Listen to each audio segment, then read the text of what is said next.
6 सीटें हैं, जिसमें कांग्रेस और नेशनल कॉन्फ्रेंस बराबर सीटों पर कैंडिडेट उतारेंगे। 3 सीटों पर कांग्रेस के उम्मीदवार चुनाव लड़ेंगे, जबकि 3 पर नेशनल कॉन्फ्रेंस के उम्मीदवार।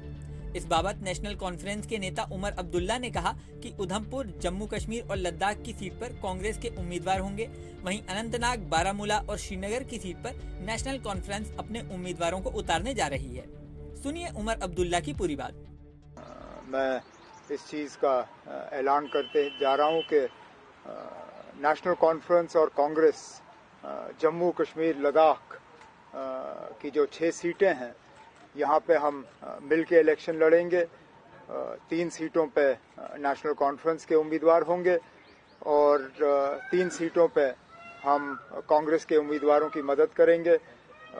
जम्मू कश्मीर का मुकाबला इसलिए भी दिलचस्प है क्योंकि यहाँ INDIA गठबंधन के तहत पहले नेशनल कॉन्फ्रेंस, PDP और कांग्रेस एक साथ चुनाव लड़ने के लिए तैयार हुई थीं, लेकिन सीटों के बंटवारे पर सहमति नहीं बनी तो PDP अलग हो गई।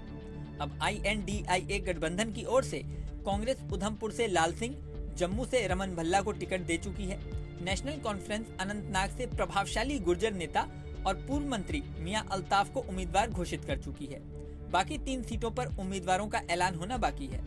वहीं अनंतनाग से खुद PDP प्रमुख महबूबा मुफ्ती चुनाव लड़ रही हैं। पीपुल्स डेमोक्रेटिक पार्टी यानी PDP ने रविवार को कश्मीर घाटी में 3 सीटों के लिए उम्मीदवारों की घोषणा की थी। पार्टी अध्यक्ष महबूबा मुफ्ती खुद अनंतनाग से चुनाव लड़ेंगी। इसी के साथ पार्टी युवा शाखा के अध्यक्ष वहीद पारा श्रीनगर से और पूर्व राज्यसभा सदस्य मीर फयाद बारामूला से चुनाव लड़ेंगे। रविवार को PDP संसदीय बोर्ड के प्रमुख सरताज मदनी ने यह जानकारी दी। उन्होंने कहा कि PDP जम्मू क्षेत्र की 2 सीटों उधमपुर और जम्मू में कांग्रेस का समर्थन करेंगे। जम्मू कश्मीर के पूर्व मुख्यमंत्री गुलाम नबी आजाद भी अनंतनाग राजौरी संसदीय क्षेत्र से चुनाव लड़ रहे हैं। आजाद ने साल 2022 में कांग्रेस छोड़ दी थी और डेमोक्रेटिक प्रोग्रेसिव आजाद पार्टी यानी DPAP का गठन किया था। गुलाम नबी आजाद खुद अनंतनाग से मैदान में है। साफ है कि अनंतनाग की सीट जम्मू कश्मीर की सबसे हॉट सीट बन चुकी है। बता दें कि जम्मू कश्मीर में धारा 370 हटने के बाद पहली बार चुनाव हो रहे हैं। साल 2019 के चुनावों में जम्मू की 2 लोकसभा सीटों और लद्दाख की एकमात्र सीट पर बीजेपी को जीत हासिल हुई थी। वहीं कश्मीर की तीनों सीटों पर नेशनल कॉन्फ्रेंस के उम्मीदवारों को जीत हासिल हुई थी। अब इस चुनाव में क्या परिणाम आता है ये तो समय बताएगा। इस वीडियो में फिलहाल इतना ही।